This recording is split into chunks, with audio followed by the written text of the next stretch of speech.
नमस्कार, आपण पाहत आहे भांडा फोड न्यूज. एका दमात भ्रष्टाचारी कोमात. सोशल मीडिया, कर्जबाजारी, गुन्हेगारी, सट्टेबाजी, चोरी, मटका, जुगार, दारू, सावकारशाही, न्यायाच्या प्रतीक्षेत प्रशासन. भांडाफोड न्यूज. एका दमात भ्रष्टाचारी कोमात. कोयना धरणात अवघे 10 टीएमसी पाणी शिल्लक. पाऊस लांबल्यास सिंचन आणि वीज निर्मितीवर संकट. कोयना धरणाचा शिवसागर जलाशय वेगाने कोरडा पडत चालला आहे.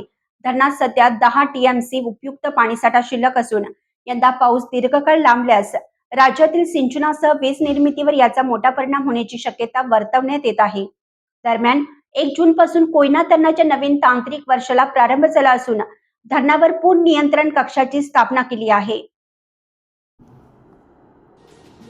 सांगली पाटबंधारे विभागाच्या मागणीनुसार पूर्वेकडील सिंचनासाठी पायथ्या विद्युतगृहातून 33.10 टीएमसी आणि विमोचकामधून 6.91 टीएमसी असा एकूण 40.1 टीएमसी पाण्याचा वापर करण्यात आला.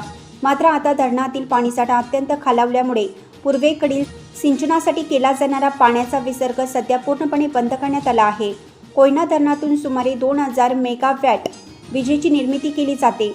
त्यासाठी वार्षिक 67.25 टीएमसी पाण्याचा कोठा राखीव असतो.